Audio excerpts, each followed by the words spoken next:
Hey everybody, my name's Will. Welcome back to the channel. This week we're going into series 2 of our Builder's Blueprint. This week we're talking about pricing. So we're going to break this topic down into 4 sections. Our Builder's Pricing Blueprint.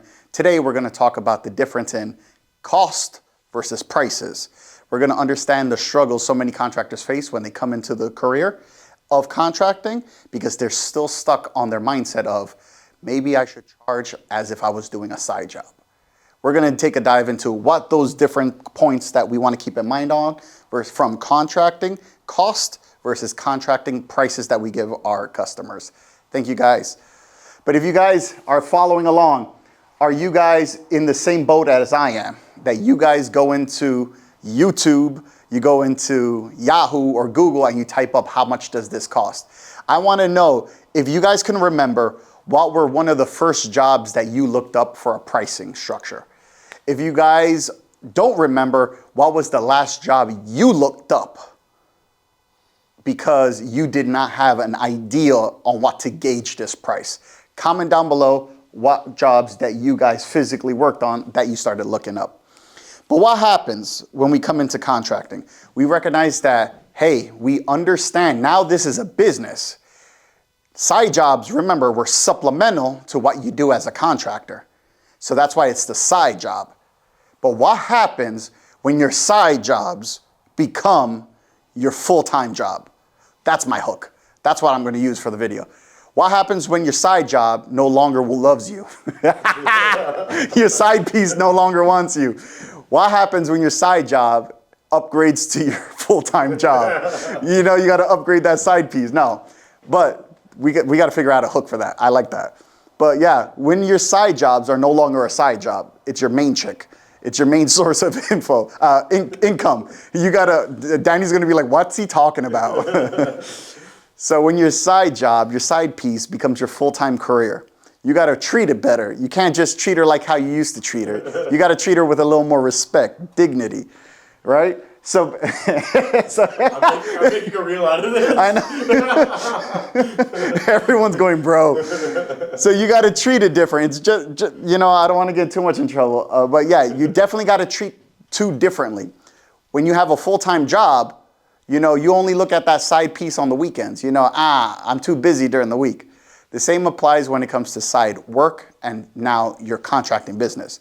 When you're doing side work, you charge less, because you got a full-time job holding it back at home.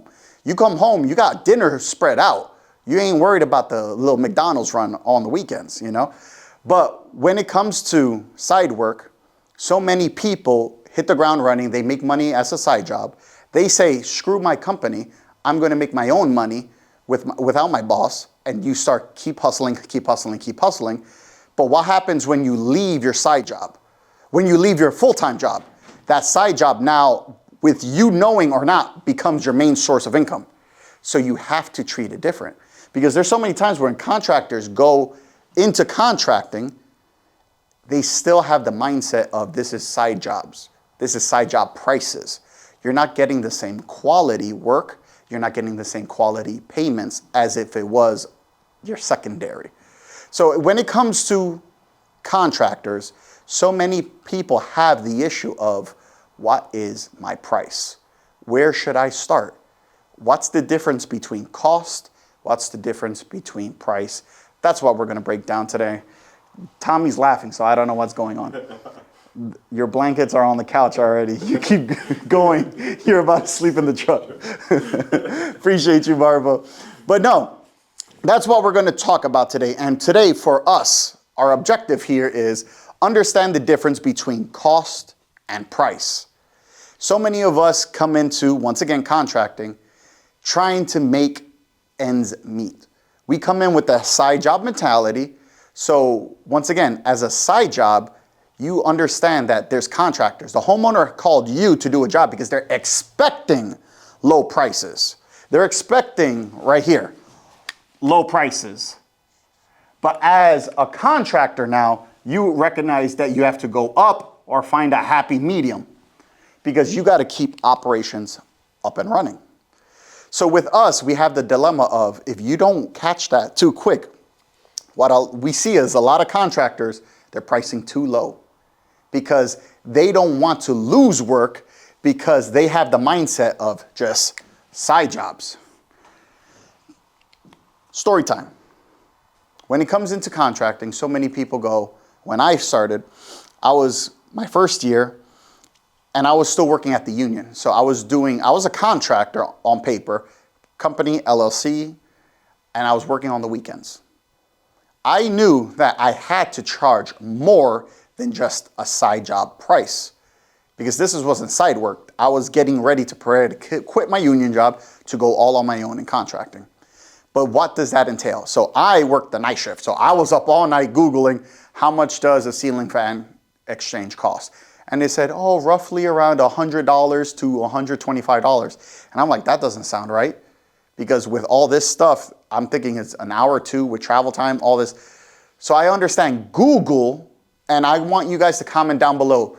Google or Yahoo or all these websites online where it gives you estimating quotes, are they even close to your prices? Because what I'm learning is the web is now helping the homeowner because they're telling you a job that costs $300 is only cost $100.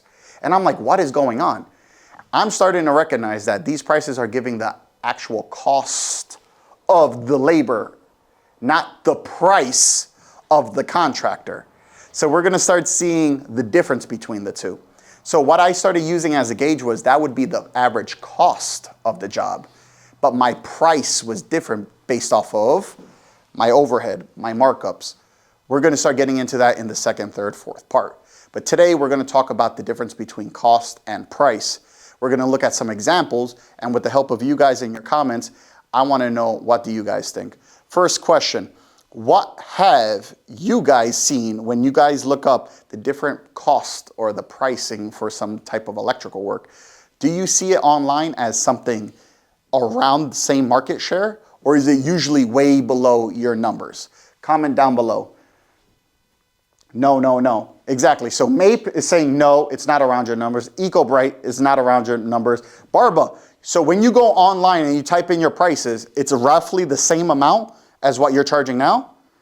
Are you now too low? Are you having issues with that? Are you now getting all your jobs? We're going to take a deep dive into that now. But what are... Okay, so you guys are here. So you guys got to figure out what's that medium and above. Now, we also understand different markets, different cities, different states, different industries, different niches have different shares. So we also understand if you're in a saturated market, now you got to be a little competitive, but we want to make sure that our cost and our prices are on check because we don't want to go below operating costs of keeping our business up and operational. But some of the limiting beliefs when we're in contracting or just because of the construction industry, we already, since we talked about the last 4 weeks, the construction industry doesn't really much help us when it comes to preparing for entrepreneurship. We're so used to get her done, keep your head down, just get your feet moving. What we're noticing within the construction industry is they don't set you up for success. The opportunities of success are there, but it doesn't teach you for that success. Let me recap because I want to clip that. I truly love the construction industry. Sadly, I truly love the construction industry, but sadly, the construction industry does not set you up for success. The current industry, the current construction culture only incentivizes you to stay as a worker. It doesn't teach you to plan. It doesn't teach you to prepare. It doesn't teach you how to look forward. You have to learn that all on your own. The construction industry, sadly, is not helping you to become successful. It's teaching you to become a good employee. When it comes to business, when you start looking for different tasks, when you start looking for new customers, and you start asking your buddies, how much should I charge? What do most of the ones who've been in the trade for 20 or 30 years say? Just charge whatever the other guys are charging. Charge $100. That's an industry standard. They tell you to do that because they don't understand cost. They don't understand pricing. So now we're going to jump into it. What are some of the things you've heard in the industry What are some of the things you heard from other contractors when you ask them about pricing? Let's see some of the questions that are coming in onto the comments. I raised the price. Barba, cities have different costs as well. I also ask around now with our group. The people is the customers see the online prices, and when you give them a quote, they think is way more expensive. Maybe I agree 100%. That goes back to what we were saying. I feel like the online information, because customers are going to do their research as well. So they try to gauge, because they have to pay it, so they want to make sure they have the funds for it. So they gauge it, and then they see online, but that's cost. That's the cost of the work. It's not your price, because your price compared to another contractor is different based off of overhead. Overhead, markup, margins. Those are all different things that make us competitive. If you bring it down to the nucleus, how long does it take to switch out a light bulb? Every contractor is going to say 2 seconds. But guess what? This contractor with 30 crews has a bigger overhead than you by yourself. That's what's going to dictate the overall price towards the customer. But the cost of labor to do the job, very minuscule. So what are some of the things you guys hear when you're in the industry, when you start asking for pricing? Do you hear one answers like, oh, this is the answer for everything? Or have you noticed it's always a spiral? Every time you ask somebody, what should I do with my prices? You're like, wow, that makes sense. And then someone else goes, no, you do this. Someone else has a different formula. What do you guys experience in the field? When you're talking with your contractor friends, how do you filter all those different opinions, all those different thoughts, all those different experiences? Comment down below. Anybody got flat rate software? That's another one. There's different softwares out there, but those softwares out there are all based off of what your hourly rate is. So even though you have a software where you can plug in all those numbers, you still have to do the research. You still have to figure out what, at the end of the day, what's going to be your daily burden rate as well as your hourly operating rate. So you still have to break down those numbers, plug it into the system, and then the system will chop that stuff up for you depending on tasks. For flat rate pricing. So if you guys have any questions, concerns, feel free to comment down below. We have Peter, correct. Need your burden rate. There you go. So all these softwares are going to work. You still have to do your homework. That goes back to like that conversation everybody has with AI. Everyone's worried about AI is going to take our job. AI is going to take our job. No, AI is not going to take your job. You still have to do the work. AI might not help simplify it. It's a useful tool to now organize, send things out, prepare it, scheduling things. That's what's going to help you. You still have to do the work. The same thing with these softwares. The same thing with Jobber. The same thing with all these company CRMs. They're going to help you organize your work. You still have to do the work. Secondly, like these softwares out there, you can now have a software take a photo, they document that you completed the job. But guess what? Human error. My guys, I know when my guys did a bad job on a job and I'll have to send them back because they'll take photos, a very specific photo like zoomed in because they don't want to zoom out to show you what they do. They blew out a wall. They'll show me the receptacle, but they don't show you the entire wall. So I'll be like, dude, I know you're hiding something. So those are some of the things you got to crack down on. But that teaches you just because there's a software, just because there's an app, just because there's a CRM, doesn't negate the work that you have to do to understand your bottom line. You still need to know your daily operating rate. You still need to know your hourly operating rate and your burden rate. What's that threshold? I cannot go below this number. Awesome. Everything above that now is margins, your profit, your overhead, and all that stuff. Whatever that stuff is, that's where you get to play with. So let me go to some of the comments now because I saw some coming. I have a calculator to figure out the burden rate. Correct, Peter Galligan. If you guys ever know Peter, feel free to talk to him. I don't know if he'll talk to you, but he talks to us. Talk to Peter. He has an awesome burden rate. He actually has, Peter, do you still have the video on your Instagram live, on your story? On your reel? Because I know you had a reel where you did it and you broke it down. Is it still on your story? Comment down below. But we got guys saying, I get my contractors to tell me how long it should take, but I'm like that cool. This is what I'm going to charge you. Take it or find it somewhere else. I'm not going to take less hours because I'm fast. I appreciate you, Barba. I agree. I'm charging you like I'm slow.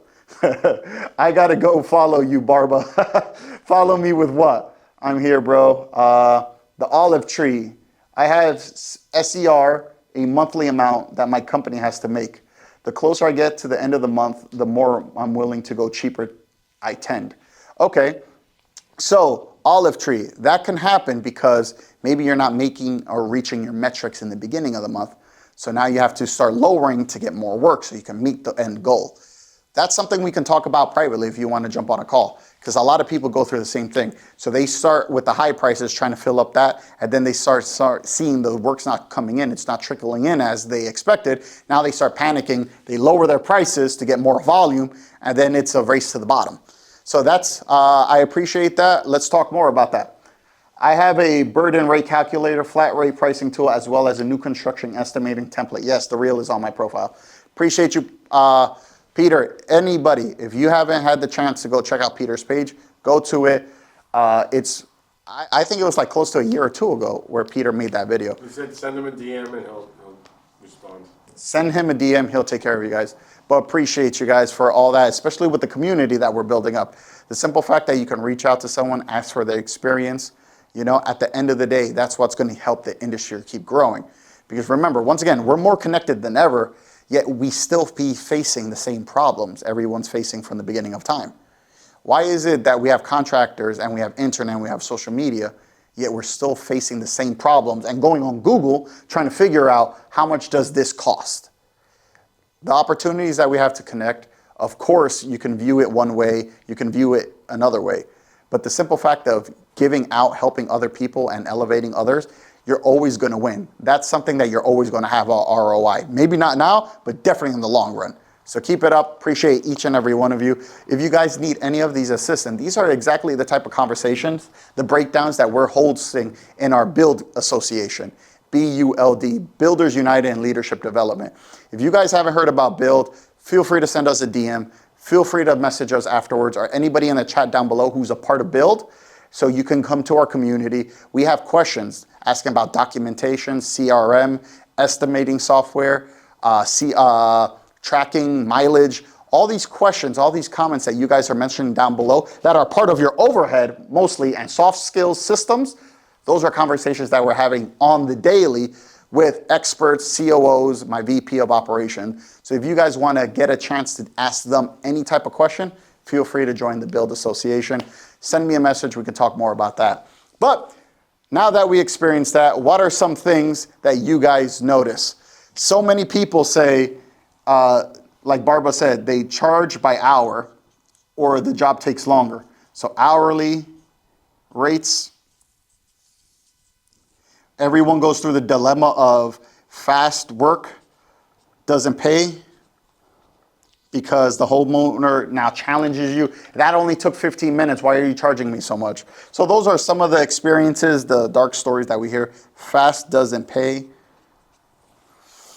But all in all, remember, this is part one. We're talking about the introduction, the difference between cost, the difference between price. Once we understand why cost is important, why price is important, then we're going to start jumping into different categories of what is involved in making your cost, what is involved in your daily cost, what is involved in your price to the customer. And then we're going to break that down into labor rates. We're going to talk about overhead. We're going to talk about contingencies. We're going to talk about markup, everything that's involved in the next coming part 2, 3, and 4. So if you guys are interested in that, please feel free. So we're going to our key points for the night now. Our key points, we're going to break down what the definition of cost is. If you guys are on Instagram, feel free to comment. What's the definition of cost without looking at the board? If you already did, you already know. But comment down below, what is the definition of cost to you? Some good conversations are being had in Build so far. I was skeptical, but at first, but the changed, and I am happy. Good guys helping each other out. Thank you, Peter. That genuinely means a lot. Genuinely means a lot. Loving Bill. Thanks, Mape. I appreciate you guys. It's undeserved, undeserved. But if you guys are just jumping on, please feel free to comment down below. If you are a contractor, what are some costs associated with a job for you? We're not talking about cost of business. We're talking about if I hire you to switch out a light bulb, what's that cost going to be for you? What's the cost for you guys? Give it to me. That's a weird light bulb I just got right here.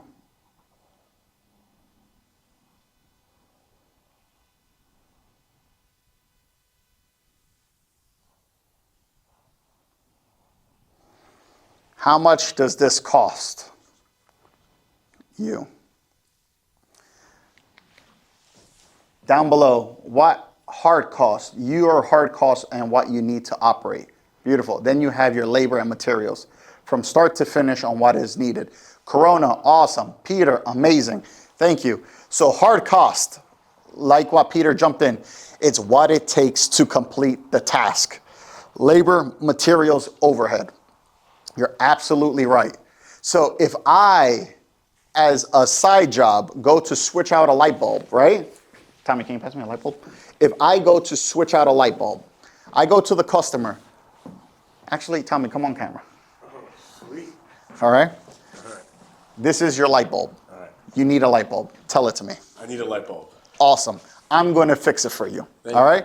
So I come, Tommy calls me. Yeah, here's your light now. Thank you for the light bulb. Now I'm going to give him my price for the job, which is what you charge the client. Cost, markup, profit. So for me coming to Tommy's house or me sending an employee, my truck roll is $125 service fee. Next week, we're going to talk about how do you come up with that number. So this is just an example, guys, all right? Now, I charge to do the work itself. How do you go about doing that? There's ways people go just an hourly trip, T&M. There's people who say, nope, charge a 4-hour minimum. Or they have different ways like the flight rate pricing softwares that people go in and say, hey, to change that out, it's roughly going to take 15 minutes. You're going to enter these numbers. You're going to enter these profit margins. Here's your flat rate price. Whatever that is, I come up and I say, you know what, it's another $100 an hour. So now, my job, my $100 an hour, is also dictated by my overhead, which is what we're going to talk about, that percentage, in the following weeks too.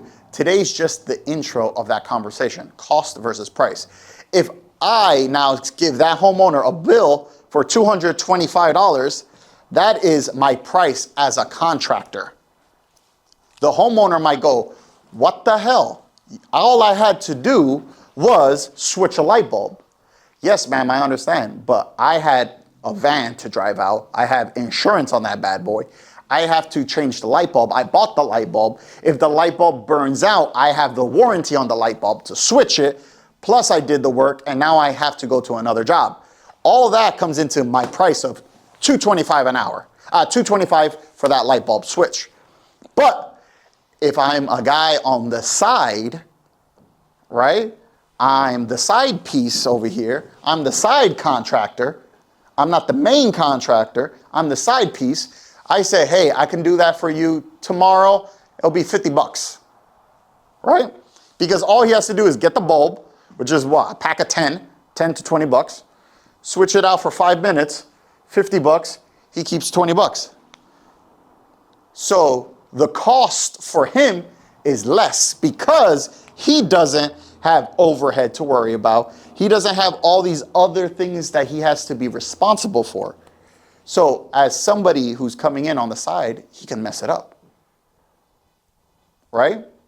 Now you're in business. Now that's a different game. Lowballing, unlicensed workers. How do you sell that to a customer? Well, they don't have the insurance if something burns down. What if that light bulb that went out was the root issue of it going out was something bigger? They don't know that. They're just trying to get the quick buck. So that's the difference between cost and prices. Cost and prices between a contractor, cost and prices between somebody else who is coming in just to lowball you. So now, once again, as a recap, what it takes to complete the task, that is your cost. That's your burden rate, just like what Peter said. Labor, material, overhead, all included in that cost. But the price now you give to the customer is what you charge the customer, which is your cost plus your markups for profit. So now that's when you're including all these different margins. And as you grow your business, you're going to have different margins. You're going to have different metrics. Some people have contingencies. Some people have all these layers of margins that eventually affect your price that you offer someone. So cost, price, comments. From start to finish on what is needed, correct. The crazy part is this is so simple, but so many guys need to learn this. Thank you, Will. Peter, and that goes back to our initial story. Something ABCs. Let's just get back to the fundamentals. So many people jump into this and they don't go over this because as much as I love the construction industry sets you up for failure. The construction industry does not teach you the importance of looking long-term into these scenarios. It teaches you to keep your head down and just go to work. It doesn't teach you how to be successful. It teaches you how to be a successful worker, but it doesn't help you when it comes to education, and it doesn't help you when it comes to entrepreneurship. That's why we're here. That's why we created Energize Us. We are here to give you the tools that you need to become true trades professionals. Simple as that.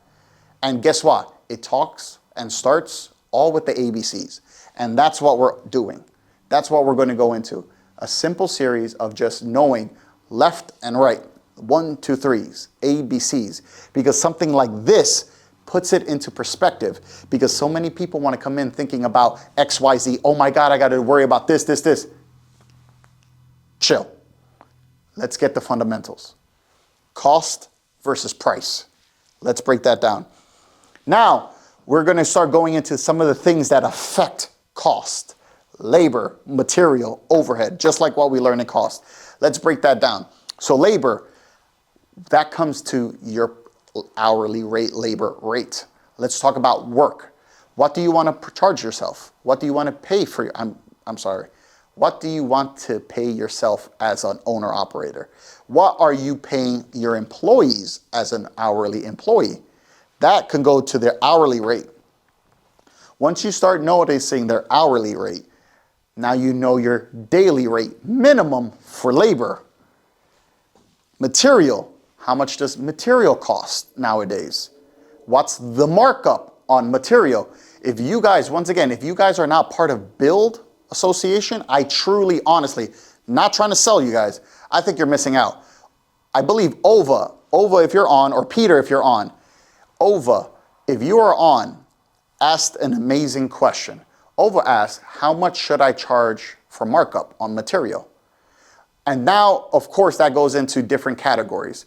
Construction projects are different from residential projects like service calls like this. But Peter, if you're on, we uploaded a PDF of what I personally use in my electrical contracting business. I have an SOP. My office manager, when I say, hey, I spent $50 in a store, charge this to this homeowner, here's the address. She doesn't have to go, what's a markup? What's that cost? How much should I charge? I created a document, an SOP, where in one page, all she needs is a dang number. Yeah, I have a page for her. What's the definition of markup? Okay, markup is this. What's an example of that? This.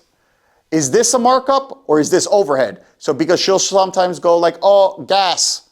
That goes under overhead, girl, not markup. Think about that. Okay, cool. I sent the gas receipt, but that's not markup, so no. Okay, a bag of wire nuts, $25. How much do I mark it up? If the price range is $0 to $50, our markup is 100%. You double it. Okay, so $25 at Home Depot, I'm charging $25 for markup, $50. I was there for an hour, so let's say 100. Cool. So the total cost of the job was 100 with material 125. Mark up that, then boom. Now we had an amazing conversation where I just sent in that PDF. They're able to see what I do in my business. Now, granted, every state is different, every market's different, every niche is different. Just like Peter commented, hey, that might not work for a construction project or industrial project, 100%. This is my SOP just for the work that I physically do on a residential scale basis. That was what we have. Those are the conversations that we're having on our community in Build. You're getting full documents, notarized, my documents of my SOPs. You're getting my literal handbook of what I do in my electrical contracting business. So if you guys want to feel free to check that out, just send us a message. We're more than happy to work with you. The crazy part is this is so simple. Yep. Make sure it works, Tommy, before he leaves. So yeah, exactly. But I tell you guys, even if it's side work, charge like a real contractor so you can scale and make more money. Or even if you're a little contractor, follow the market. I appreciate you. The Queen of Education, appreciate you. We'll put on some real good documents. I was like, man, he gave out all the info. Up to 15%, minimum 30. He created a system for an idiot to follow. They don't need to know electrical. What gets me is my payroll tax, damn near 25%. What I pay my guys, there we go. Exactly. So all these different things are things to keep in consideration. Hourly rate, daily rate. For one guy, now you multiply that if you have multiple cars, multiple truck rolls, multiple employees. When it comes to material, you know you're going to have to mark that up, right? Mark up. And then overhead. Overhead, that's the fun one. That's where you wait through a whole year. You get your yearly costs of operational stuff. So that could be insurances. That can be everything non-labor related, because labor is over here.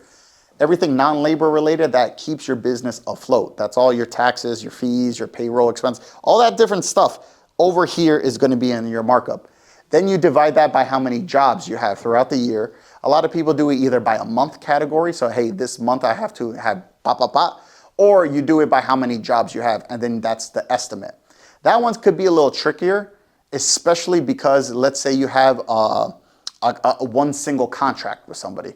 Like I had, like in my second year, I only worked with one company where we grew it, but then the overhead varied because I didn't have a specific job. I had one specific customer, so I was able to be competitive. All those different things that come into play, we can take a deep dive on that and help you when it comes to the overhead. What's so interesting about overhead, though, is you want to make sure that that is calculated and refined as much as possible.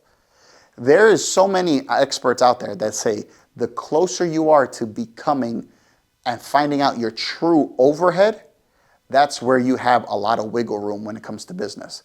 If you know your true expenses in your overhead, that's going to help you, because a lot of us tend to, we got close enough of percentage, we just add that to our rate. You should be checking your overhead every quarter. With inflation, with all these stuff that goes on, there's companies who change their overhead based on the market. The more you fine-tune, check up on your overhead periodically, the better you're always going to be, no matter what times you're in. Because if times get tougher, a lot of us say, hey, in January, I'm going to charge $125 an hour. And they don't check that price. They don't change that price till next year. As often as you can, refine that overhead. The better you get at refining all those pinpoints, all those costs, you're going to be spot on with your prices. You're going to make sure you always stay ahead in your labor prices that you give to your customers. All of these stuff is broken down in Build with our COO, Josh, and our VP of Operation. These guys are amazing because I'm the type of guy who I just want to talk to the guys. I just want to travel and go on podcasts. I just want to talk to you guys. I want to go meet you guys. I want to go on the job sites, have some fun, and then that's it. These guys are the ones who are digging deep into all these different topics. What I love about this stuff is this can be shared with so many people, and you just got to tweak it wherever you go. depending on what state you're in, depending on what market, depending on what niche you're specializing in. It just gets tailored around. But the principles through all this stuff is the same wherever you go. It's the principle. The principles change wherever you go. So keep that in mind, guys.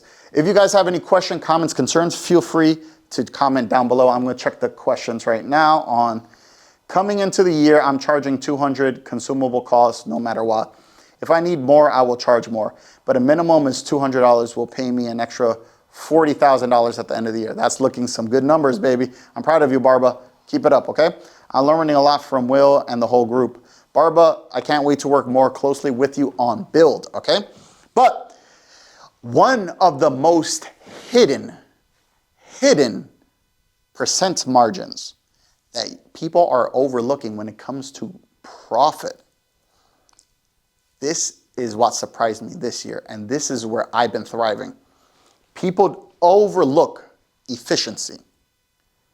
That's where systems come into play. I built my systems like what Peter said. I can genuinely, no BS talking. If you give me your office manager and she doesn't know a lick of construction, a lick of office work, in a week, I can make her running your office smoothly because I have the blueprint that I've used for my 3 office managers. I give it to one, and at the end of the week, she understands her role. And guess what? We have that blueprint where we can train anybody. With my systems, with our systems book, we broke it down to make sure we have the most efficiency calculated. Because a lot of these guys out there, yes, there's guys out there who every morning wake up, they go to the supply store because it's just a routine. There's guys who go out and go to the supply stores, talk to their buddies, go buy some things. I might need this later on. So much of this stuff is calculated under waste. Does the job really take 2 hours? Or did it take an hour and you spent an hour this morning meeting up with someone? So you wanted to buff that into your price that you give to your customer. Efficiency is a hidden margin that nobody talks about. So many people have different systems for efficiency, like Stelman, how he's organizing his truck and he's having a breakdown of it. He has a count, how much material he wants on hand, things that he commonly use.